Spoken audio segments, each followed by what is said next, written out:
کہ اللہ تعالیٰ ہماری زندگی میں جو ناہمواری ہے اور غیر یقینی کی جو صورتحال ہے ہر شعبہ زندگی کے اندر، چاہے ہم کاروبار کی جگہ پہ ہیں، چاہے ہم دفتر میں ہیں، چاہے ہم فیکٹری میں ہیں، یا چاہے ہم اپنے گھر میں ہیں، اور چاہے یہ خانقاہ ہے یا مسجد ہے.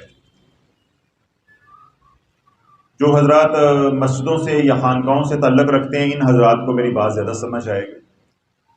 جتنی نفرتیں اور جتنی سیاست مساجد کے اندر ہے اتنی خانقاہوں کے اندر نہیں، پھر جتنی خانقاہوں کے اندر ہے اتنی گھروں میں نہیں ہے، جتنی گھروں میں ہے اتنی دفتروں میں نہیں ہے. اسی بات کو آپ الٹ کر لیں، جو دفتر والا ہے وہ کہے گا نہیں مسجد میں اتنی سیاست نہیں جتنی دفتر میں ہے. تو جو خانقاہوں میں ڈسا ہوا ہے وہ کہے گا نہیں نہیں، جتنی سیاست خانقاہ میں ہے اتنی مسجد میں نہیں. جو سسرال کا ڈسا ہوا ہے وہ کہے گا نہیں نہیں، مسجد تو اللہ کا گھر ہے، خانقاہ حضور کا در ہے، وہاں سیاست نہیں ہے جتنی سسرال میں سیاست ہے. اس کا کیا مطلب ہے کہ آوے کا آوا ہی بگڑا ہوا ہے، آوے کا آوا ہی بگڑا ہوا ہے. تو اللہ بولو آوے کا آوا اس وقت بگڑتا ہے جب ہم دین سے نکل جاتے ہیں، دین سے نکل جاتے ہیں. جب اعمال درمیان میں سے نکل گئے، ایمان والے اعمال نکل گئے، نورانی اور روحانی اعمال نکل گئے، مسنون اعمال نکل گئے، تو پھر کیا ہو گیا؟ نفسا نفسی.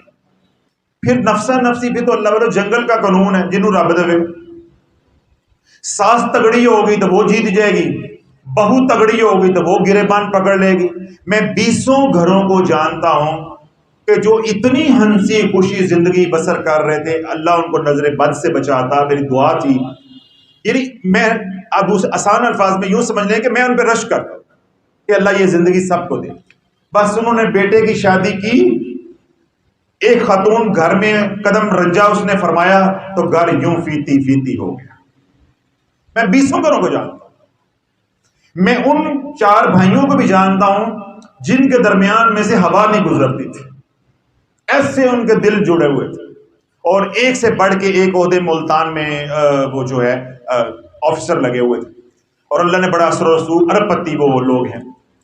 جو ہی شادیاں ہوئی ہیں ایک دوسرے کی شکل دیکھنے کے روادار نہیں.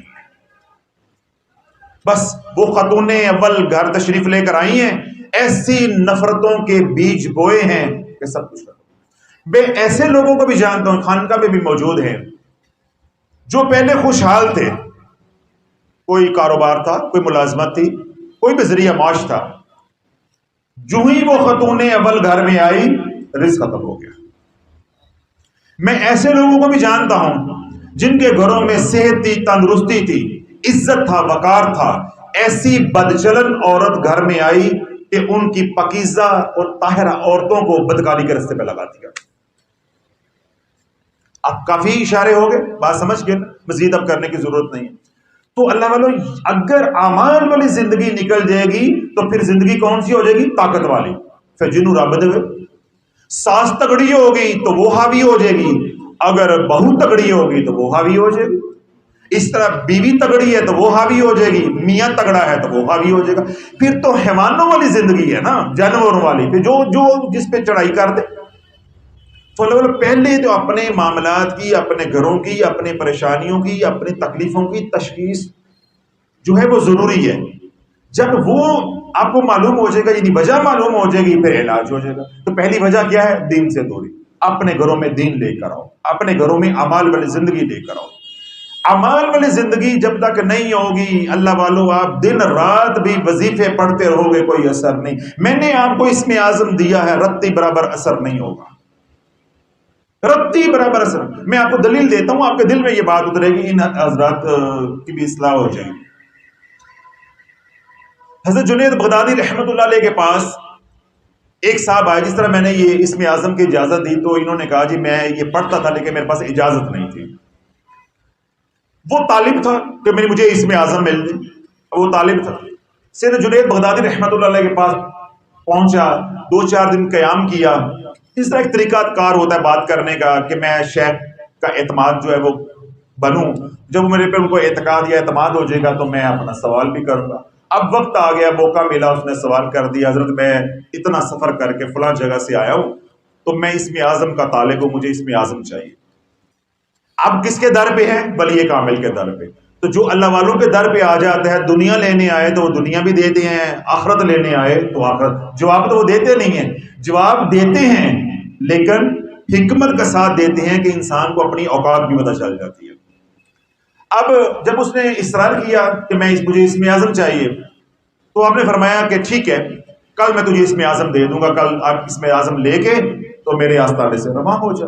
اب وہ ساری رات خوش کہ کل اسم اعظم مل جانا ہے. پھر سنجیاں ہو جان گلیاں بچ مرزا یار پھرے گا، میرے پاس اسم اعظم ہوگا، پھٹے چک دماں گا دشمنہ دے جا کے. کاروبار میرے ہاتھ میں ہوگا، اللہ میری مان کے چلے گا، معاذ اللہ سب کچھ میرے پاس ہوگا. میں ادھر اشارہ کروں گا تو ادھر مشرق ہو جائے گی، ادھر اشارہ کروں گا تو مغرب تھی ویسی. ایک بنا ہوتا ہے نا، وہ ذہن میں فطور ہوتا ہے میرے پاس اسم اعظم آ جائے گا تو پتہ نہیں میں کیا کر لوں گا. اب وہ ایک جو اس نے سنا ہوا تھا اس کے ذہن میں یہ باتیں تھی، اب وہ خوشی ہے، خوشی سے نڈال ہے. جنید بغدادی رحمت اللہ علیہ نے اس کے اوپر آزمائش ڈالی، ایک برتن کے اندر چوہا بند کر کے اس کو ڈھانپ دیا، اور آپ نے فرمایا کہ فلاں جگہ پہ میرا ملنے والا رہتا ہے، میرا ایک دوست رہتا ہے، اس کو جا کے یہ امانت پہنچا کر آؤ، یہ امانت پہنچا کے آؤ. اب وہ جو برتن ہے، وہ ڈبہ جو ہے جس میں چوہا بند ہے، اب اس کو لے کے جا رہا ہے. نفس کے اندر تو شیطان ہے، شیطانی نفس ہے، خواہشات کا غلام نفس ہے. نفس ابھی پاک تو ہوا نہیں، نفس مطمئنہ تو بھی ہوا نہیں ہے، وہ طالب مولا تو ہے نہیں، وہ اسم اعظم چاہتا ہے دنیا کے کاموں کے لیے. تو نفس تو دنیا دار ہے، نفس امارہ ہے. اب اس کے دل میں خیال آ رہا ہے ڈبے میں کیا ہے، ڈبے میں کیا ہے، ڈبے میں کیا ہے. وہ ہم کہتے ہیں نا بوجھو تو جانے کہ اندر. اب میں یوں کر لوں اس میں کیا ہے تو آپ کو تجسس ہو جائے گا. اب میں بار بار کاغذ ہلا رہا ہوں تو آپ کو کوئی تجسس نہیں ہے، صاحب کے ہاتھ میں کاغذ ہے اعمال والا.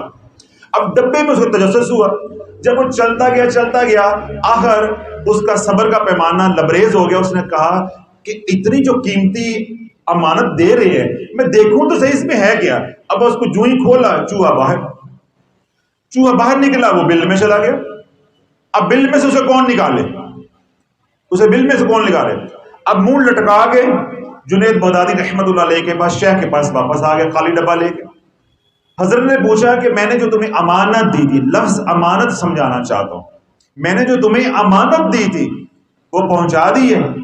اس نے کہا جی امانت تو نہیں پہنچائی، یہ خالی ڈبہ لے کر آ گیا، خالی ڈبہ لے کر آ گیا. کیا ہوا؟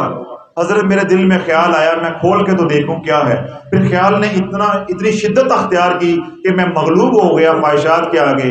تو میں نے وہ ڈبہ کھولا، اس میں تو چوہا تھا، اس میں تو چوہا تھا.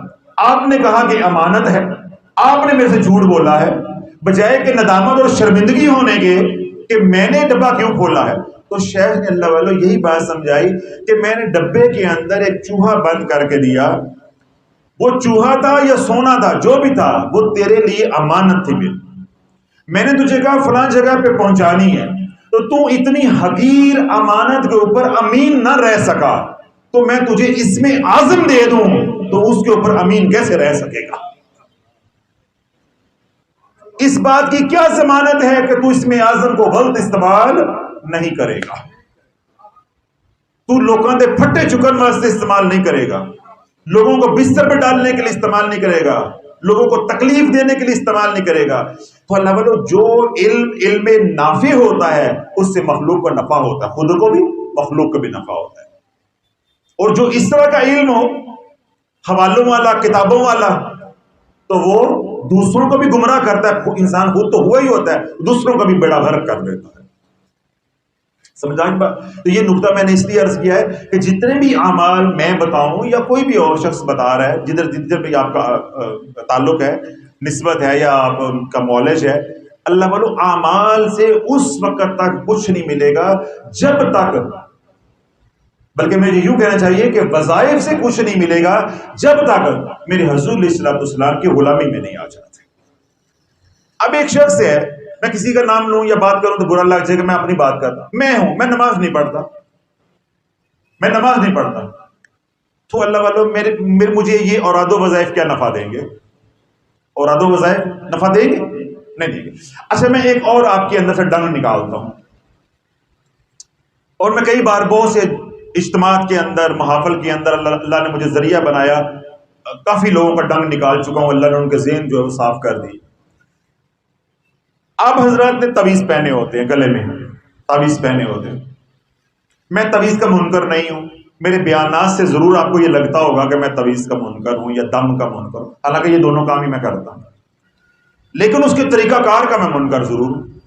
مذمت کرتا ہوں، حوصلہ شکنی کرتا ہوں، تاکہ آپ کا تویز پہ، ڈوری پہ یقین نہ بنے، میرے رب پہ یقین بنے. کیوں؟ جو تویز ہے، ڈوری ہے، یا کوئی بھی چیز کسی نے پڑھ کے دی ہے، آج کے دور میں اللہ والوں سگی ماں بھی پڑھ کے دے اس پہ یقین نہیں ہے. کیا پڑھ کے دے رہی ہے؟ پیر تو بڑی دور کی بات ہے، کیا پڑھ کے دے رہی ہے یا کیا لکھ کے دیا جا رہا ہے. اس لیے میں حوصلہ شکنی کرتا ہوں کہ کہیں تویز گلے میں ڈالتے ڈالتے اپنا ایمان کا کباڑا نہ کر لینا. میں ایک اور بات بھی یہاں بھی آ گئی اور بھی وہ میں سنا دیتا ہوں، آپ کا ایمان تازہ ہو جائے کہ میں تویزوں کو یا ان چیزوں کو برا کیوں سمجھتا ہوں. آج سے 6-7 سال پہلے قادری صاحب میں یہاں محفل تھی، تو محفل ختم ہو گئی، جتنے کے لوگ ابھی آپ بیٹھے نا اتنے لوگ ابھی بیٹھے نہیں، کافی سارے لوگ بھی بیٹھے ہوئے تھے، خواتین بھی تھی. میں نے مریدین مرد حضرات کو مرید کیا، بیعت لی، میں خواتین کی بیعت لینے کے لیے ادھر چلا گیا. ادھر حال مچ گئی، یعنی ٹھا پھا شیشے یہ وہ. میں ادھر وہی الفاظ درمیان میں چھوڑے اور بھاگا. ادھر میں دیکھا تو وہ آدھے میرے جو کلینک کا سٹاف ہے وہ بھی باہر نکل کھڑا ہے، آدھے مرید بھی سڑک پہ ہیں، جو ادھر والے ہیں وہ تھر تھر کانپ رہے ہیں. کیا ہوا جی؟ حاضری ہوگی، جن آ گئے ہیں، جن آ گئے. ایک صادقہ باد سے نوجوان آئے، کوئی 22 سال 21-22 سال، اس بچے جتنی عمر ہوگی، بلکہ اسی طرح چھوٹی داڑھی بھی اس نے رکھی ہوئی. جب وہ صاحب آئے، میں جب ادھر آیا بھاگا تو میں نے دیکھا تو وہ جس طرح وہ الٹ پلٹ ہو رہا تھا، کر رہا تھا. وہ جو اس کے اندر جنات تھے ان کو پھر میں نے کچھ اپنی زبان میں کہا، اللہ نے کرم فرما دیا. اب ان لوگوں کو تو سکون ہو گیا، باقی ساری قوم باہر بھاگ گئی ہوئی ہے. انہوں نے کہا جی ہوں پیر جانے تو پیر دا کم جانے، یہی کہتے ہیں ہی تو جنت چ لے کے جانا ہے کہ بھگتے ہوں کو. خیر وہ معاملہ ختم ہو گیا. اب میں اس کو دیکھوں تو میں کہوں نہیں، جن اس کے اندر ہے، جن اس کے اندر ہے، جبکہ جن نہیں تھا. اب میں کہوں نہیں جن اس کے اندر ہے. اچھا اب میں اس کو سارا اپنے حساب سے دیکھوں، سر تپا، کبھی پاؤں سے اوپر، ہر طرح سے ٹٹولا، روحانی طور پہ جسمانی علامات جو ہوتی ان کے ذریعے بھی ہر طرح سے وہ بندہ صاف ہے. جن اندر ہے، جن اندر ہے. پھر میں نے سرکار علیہ الصلوۃ والسلام کی بارگاہ میں عرض کیا، اپنے شیخ کی بارگاہ میں عرض کی. میں یہاں کھڑا تھا جہاں یہ لفافہ رکھا ہوا، میں یہاں چھوڑ کے پھر وہاں آ گیا. مجھے فرمایا کہ جو اس نے اپنے ہاتھ پہ کڑی پہنی ہوئی ہے، دھاگے باندھے ہوئے ہیں نا، ان دھاگوں کے اندر دیکھو. ہے مسلمان تو کملی والی کی زندگی پہ فدا ہو جا، فدا ہو جا. یہ میں خانقاہ کی اپنی بات سنا رہا ہوں اور انتہائی محتاط ہو کے بول رہا ہوں کہ کوئی ایسا فکر میرے منہ سے الفاظ نہ نکلے جس سے میرا خود نمائی ہو کہ میں ایک بڑی پہنچی سرکار ہوں. نہیں، میری سرکار پہنچی ہوئی سرکار ہے. میں حضور کی زندگی بیان کرنا چاہ رہا ہوں کہ میرے کملی والے نے مردوں کو کڑیاں لوہے کی پہننے سے منع کیا ہے. نوجوانوں، بوڑھوں کو نہیں کہہ رہا، بوڑھے تو بیچارے میری طرح ہی، انہوں نے کیا پہننا. نوجوانوں، پتل کی انگوٹھیاں اور کڑیاں بہنوں پہ شک ہے. یہ چیزیں بہنوں کے لیے ہیں، بیٹیوں کے لیے ہیں، بیوی کے لیے، اماں کے لیے، تو خود پہن لی. میں آپ کو بتا رہا ہوں کہ میں کھپ گیا، لیکن میں کہوں نہیں، جن اندر ہے.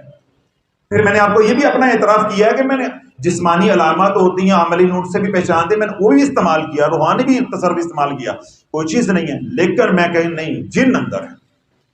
اگر میرے پہ میرے بزرگوں کا ہاتھ نہ ہوتا تو وہ مسئلہ تو حل نہیں ہونا تھا، وہ وقتی طور پہ حل ہو گیا تھا، باہر جا کے دوبارہ وہی ہو جانا.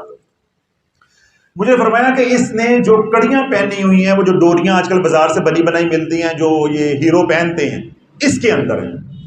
اب رات 1-1.5 بجے کا ٹائم ہے، اب ہمارے پاس کینچی کوئی نہیں ہے. اور پھر میں نے بگایا اپنے کلینک پہ، میں نے کہا جاؤ لے کر آؤ. اب اس کی ڈوری، اب توجہ یہاں سے بات توجہ کے ساتھ سنیں، آپ کی روح کانپ جائے گی. اب میں نے وہ یہ لے کر آئے کینچی، ہم نے ڈوریاں کاٹی، انگوٹھی چھٹیاں پتل کی پہنی تھی وہ ساری اتاری، اور سارا کچھ میں نے جو ہے انہی کے اندر جو ہے ان کو قابو کر کے باندھ دیا روحانی طور پہ، باہر بھی گرا لگا دی۔ اب یہاں سے کہانی سننے والی ہے، نماز صاحب تو نہیں بیٹھے ہوئے، اگر بیٹھے ہوئے تھے تو ان سے ذرا سن لیجئے گا آپ ہی۔ اب آگے ہماری بدقسمتی شروع ہو گئی، یعنی ہم نے نیکی کی، وہ کہتے ہیں نا نیکی کرو تو دریا میں ڈالو، وہ ہم نے دریا میں نہ ڈالی، وہ ہم پھنس گئے۔ میرے پاس یہاں لڑکا ہوتا تھا خادم عرفان، وہ جو نواز صاحب نہیں آتے دودھ والے، ان کا بیٹا، وہ دن رات یہاں رہتا تھا۔ اب رات کو 2:30-3 بجے کا وقت تھا، تو میں نے اسے کہا کہ اللہ والے یہ تم وہ دودھ کا کام کرتے ہیں؟ تو میں نے کہا کیونکہ یہاں بند بوسل پہ جانا ہے، آپ یہ تویز اور یہ کڑیاں شڑیاں سارا کچھ لے جانا، وہاں پانی میں بہا دینا۔ میں نے اس کو دے دیا، آپ لوگوں کو میں ملا اور میں 2:30-3 بجے گھر چلا گیا۔ اس نے بے وقوفی یہ کی کہ وہ سارا جو کڑیاں تھی نا، سب کچھ دھاگے تھے، اس نے اس الماری میں رکھ دیا کہ میں صبح لے جاؤں گا۔ وہ مصروف یہاں وہاں صبح سو کے اٹھے، فجر کی اذان وقت وہ بھول گئے اور دودھ لینے چلے گئے۔ اب وہ جو جنات جو ہم نے باندھے ہوئے تھے اس کے اندر وہ دھاگے اور کڑیاں جو تھی، وہ پورا ہفتہ جو اگلی جمعرات تک اس الماری میں رہے۔ میں یہاں نماز پڑھانے کے لیے جو ہی داخل ہوا ہوں تو وہ پھر انٹینا ہوتے ہیں نا، ten ten ten ten ten ten, وہ پھر ٹین ٹین ٹین ٹین ہونا شروع ہو گئے۔ بڑی مشکل سے میں نے نماز پڑھائی، بات کرنے بیٹھا ہوں تب میرے لیے عذاب، اور خیر جیسے کر کے میں نے وقت گزارا۔ میں نے اس کو بلایا، میں نے کہا میں نے تمہیں کچھ چیزیں دی تھی، وہ کہاں ہیں؟ وہ مرشد پاک میں معافی چاہتا ہوں، وہ تو ادھر پہ ہیں، وہ تو ادھر پہ ہیں۔ ساری خانقاہ میں افراتفری، بچے آپس میں بڑ بڑ کر رہے ہیں، میں صفائی نہیں کرنی، وہ کرے میں کرے، یعنی جس طرح بچے آپس میں مریدن نفرتیں آ جاتی۔ میں نے اسے ڈانٹا، خیر اس نے نکال کے اسے جا کے گھر رکھ دی کہ میں صبح دودھ لینے جاؤں گا تو لیتا جاؤں گا، پھر چلا گیا، وہ چیزیں گھر رہ گئی، وہ آج تک بھوگتے رہے ہیں۔ جو میں ان کے لیے کر سکتا تھا وہ بھی میں نے کیا ہے، اس کے باوجود ابھی تک وہ بھوگتے رہے ہیں۔ نواز صاحب جو یہاں آتے ہیں ابھی تک وہ نہ جنات رات سونے دیتے تھے نہ دن سونے دیتے تھے، سمجھ آئی؟ تو بات کہاں سے شروع ہوئی؟ جو میرے حضور کی نافرمانی کی کہ جو پیتل پہننے لوہا پہننے سے مردوں کو منع کیا گیا ہے، وہ پیتل کے کڑیاں اور آج کل جو ڈوریاں ایکٹرز کو دیکھو، ایکٹر جو ہوتے ہیں ان کو دیکھ کر پہنتے ہیں، اداکاروں کو دیکھ کے ہیرو بننے کی کوشش کرتے ہیں، وہ پہنی۔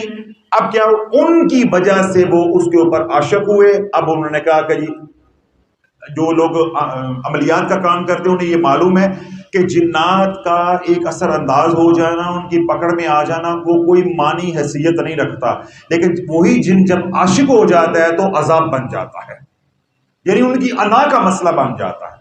بس آپ ایسے سمجھیں کہ آپ نے پٹھان سے لڑائی لے لی ہے، کسی پختون سے لڑائی لے لی ہے، وہ پھر نسل در نسل قبائل ان کے چلتے ہیں دشمنیوں کے۔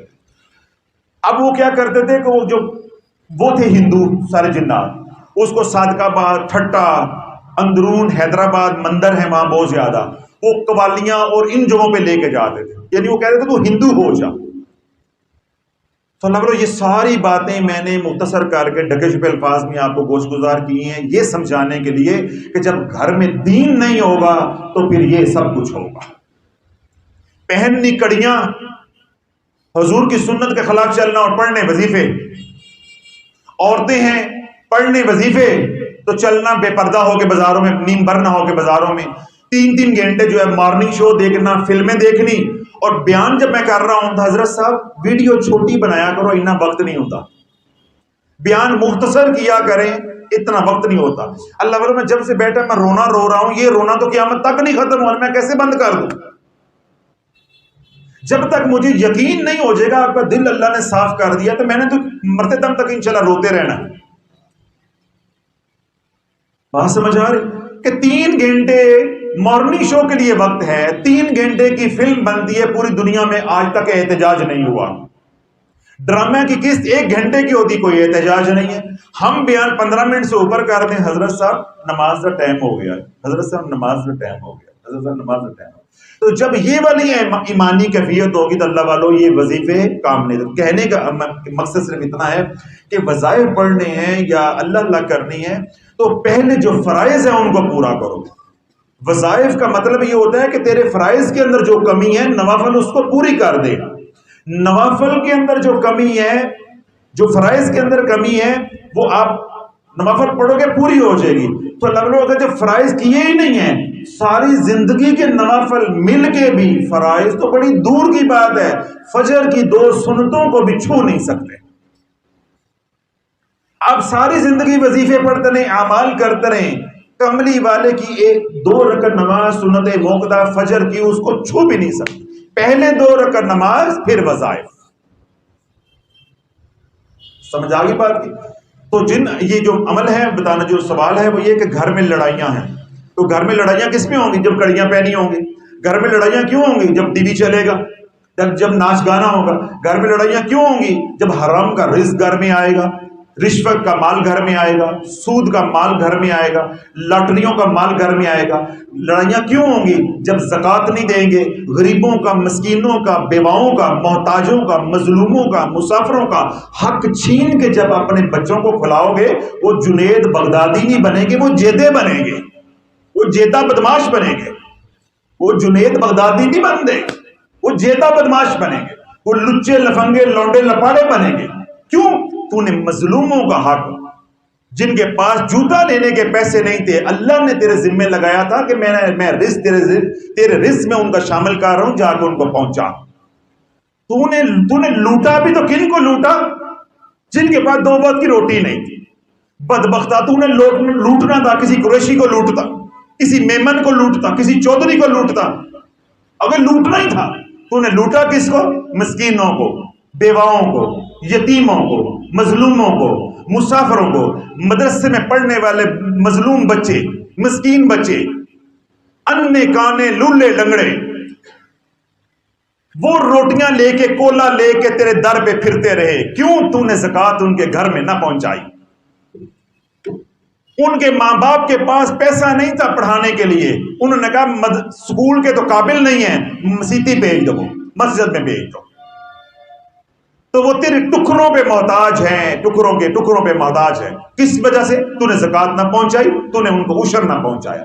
ورنہ وہ بھی عزت کے ساتھ تیرے بچوں کی طرح ٹائی لگا کے، نکر پہن کے، بیگ لے کے، ٹشن کرتے ہوئے وقار کے ساتھ اسکولوں میں جاتے، مدارس کے اندر جاتے. یہی میرے شیخ رحمت اللہ نے رونا رویا ہے کہ اگر زکوٰۃ کا پیسہ مدرسوں میں نہ آتا، خیرات عشر کا پیسہ مدرسوں میں نہ آتا، لوگ جو ہے صاحب حیثیت ہوتے، صاحب حیثیت گھروں کے بچے مدارس میں پڑھتے، تو جامی کے بعد جامی آتا، رومی کے بعد رومی آتا.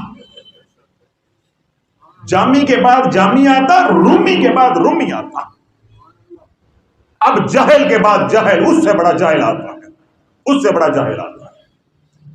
تو یہ کیوں ہو گیا کہ ہم نے مسکینوں کا حق کھایا. تو جب کوئی بھی ہے وہ مسکینوں کا، یتیموں کا حق کھا کے آ جائے تو گھر میں سکون ہوگا؟ نہیں ہوگا. میں ایک مثال دیتا ہوں، آپ کو ساری باتیں میری سمجھ آ جائیں گی. اللہ نہ کرے، اللہ نہ کرے، آپ باہر روڈ پہ جاتے، آپ کی موٹر سائیکل کسی سے لگ جاتی، لڑائی ہو جاتی، آپ اس کو 2 چپیڑے مارتے ہیں. میں نے کیا کہا؟ 2 چپیڑے مارتے ہیں. میں نے یہ نہیں کہا کہ 2 چپیڑے کھا کے آتے ہیں. میں نے کیا کہا ہے؟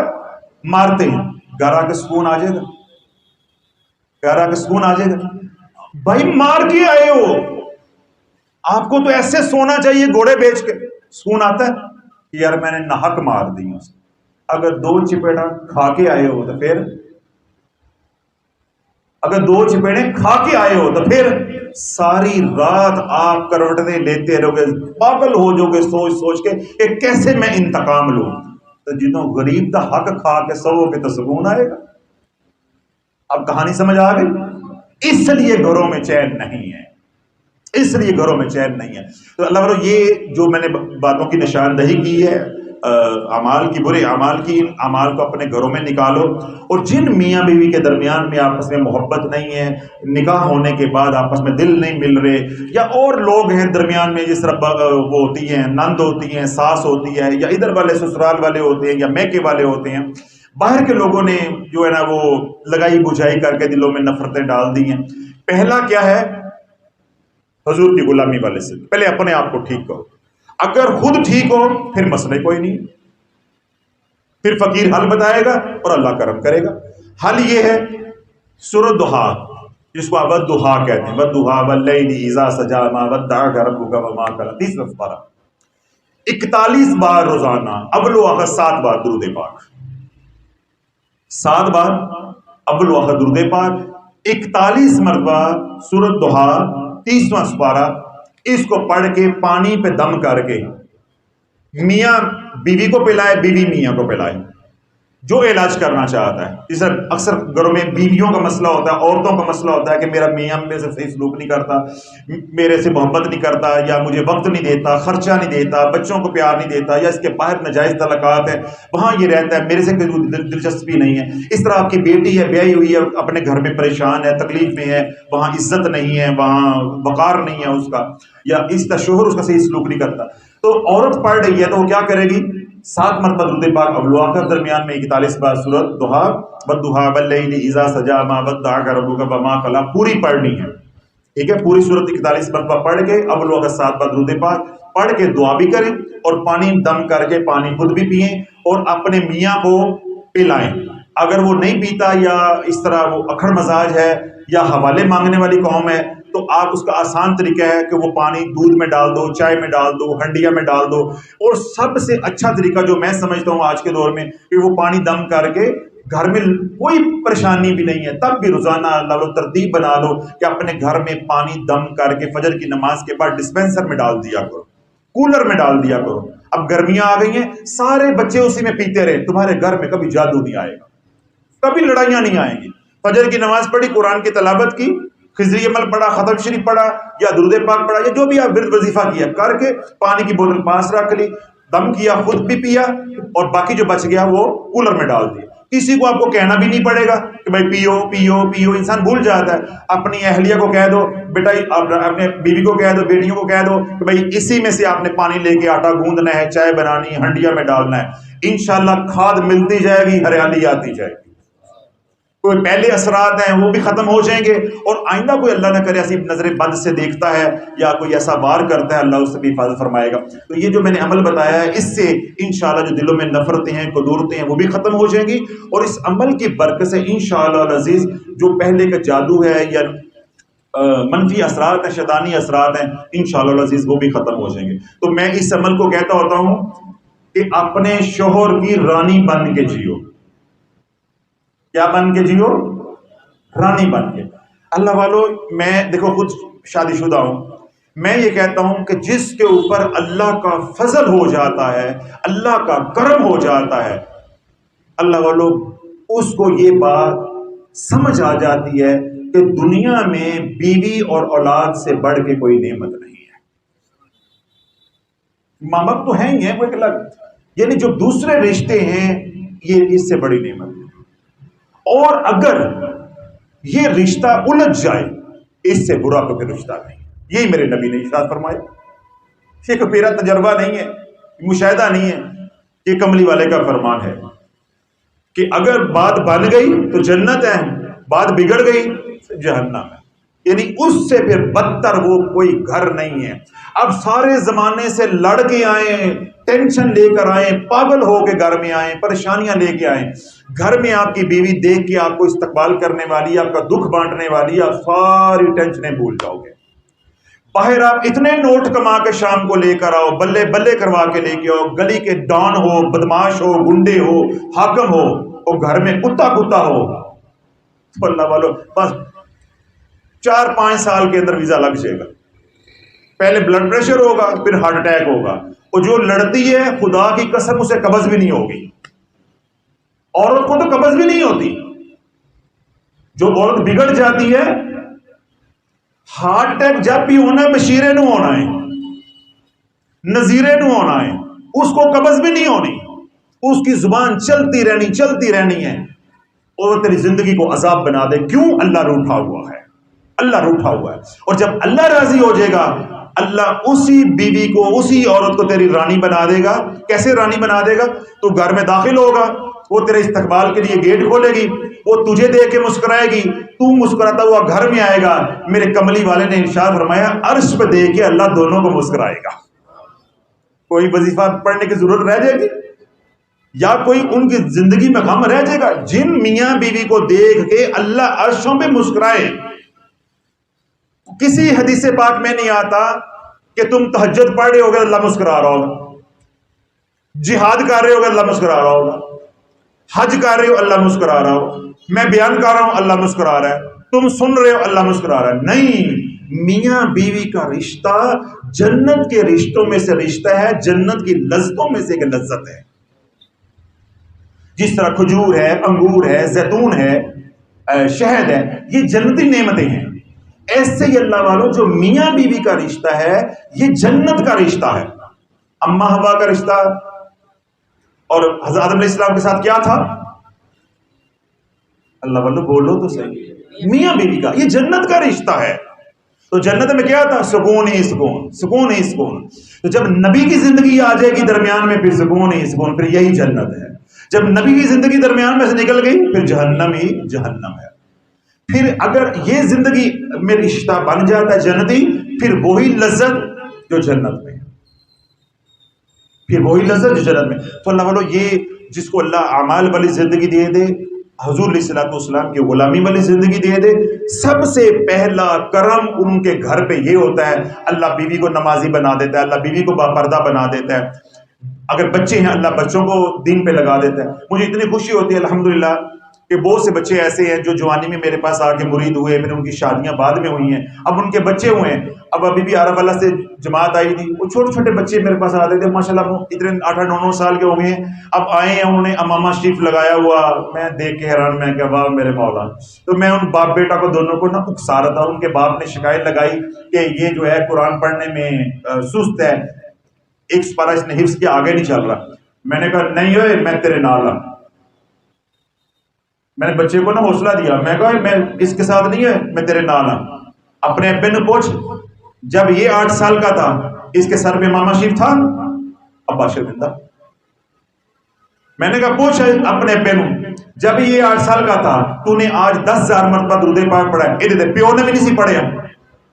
میں نے ایسے بچے کو بھڑکایا، میں نے کہا پتر جی تسی گھر جانا ہے نا تو بس اتنا ہی کافی ہے، ورنہ تو یہ تیرا پتر تیرے سامنے کھڑا ہو جانا ہے۔ میں نے ایسے اس کا الحمدللہ اعتماد دلایا۔ میں نے کہا اللہ کے بندے 8 سال کا بچہ ہے، یہ نسبت قادریہ شافیہ کا فیضان ہے کہ اس کے سر کے اوپر کالا امامہ شریف ہے، مسنون سفید لباس ہے، اور بچے نے وہ کاؤنٹر ہاتھ میں وہ پلاسٹک کا جو ہوتا ہے پکڑا ہوا 10,000، میں نے اپنی آنکھوں سے دیکھا، اس کے باپ نے بتایا کہ 10,000 مرتبہ اس نے درود شافیہ ایک دن میں پڑھا۔ میں کہ اپنے اندر جھانکو نا، ہم 8 سال کے تو کیا کرتے تھے؟ گلی محلے میں گلی ڈنڈا کھیل رہے ہوتے تھے، کرکٹ کھیل رہے ہوتے تھے، وہ کینچے کھیل رہے ہوتے نالیوں میں سے نکال کے، ہماری اوقات تو یہ تھی۔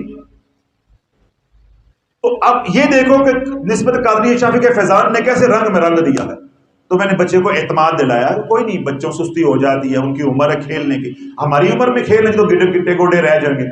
تو اللہ بولو جب گھر میں اعمال والی زندگی ہوگی اللہ اولاد کو بھی آنکھوں کی ٹھنڈک اور سکون بنا دے گا۔ اب تمام حضرات کو اجازت ہے، جن گھروں میں بہن بھائیوں کی لڑائی جھگڑا ہے، میاں بیوی کا لڑائی جھگڑا ہے، یا اور رشتوں کا جوائنٹ فیملی آپس میں جھگڑا ہے، کوئی بھی یہ عمل کر سکتا ہے، دلوں کو جوڑنے کا یہ عمل ہے، اور خاص طور پہ میاں بیوی کے لیے 41 مرتبہ سورت ضحیٰ والضحیٰ واللیل اذا سجا ما ودعک ربک وما قلی، یہ پوری سورت 41 بار پڑھ کے اول و آخر 7 بار درود پاک پانی پہ دم کر کے پئیں، گھر میں چھڑکیں اور سارے گھر والوں کو پلائیں۔ آپ حضرات کو بھی اجازت ہے اور جو سوشل میڈیا پہ سننے بھی اجازت ہے۔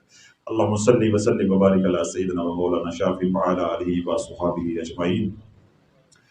ربنا آتنا فی الدنیا حسنۃ وفی الآخرۃ حسنۃ وقنا عذاب النار وقنا عذاب القبر وقنا عذاب الحشر وقنا عذاب الميزان وادخلنا الجنة مع الأبرار یا عزیز یا غفار یا رب العالمین۔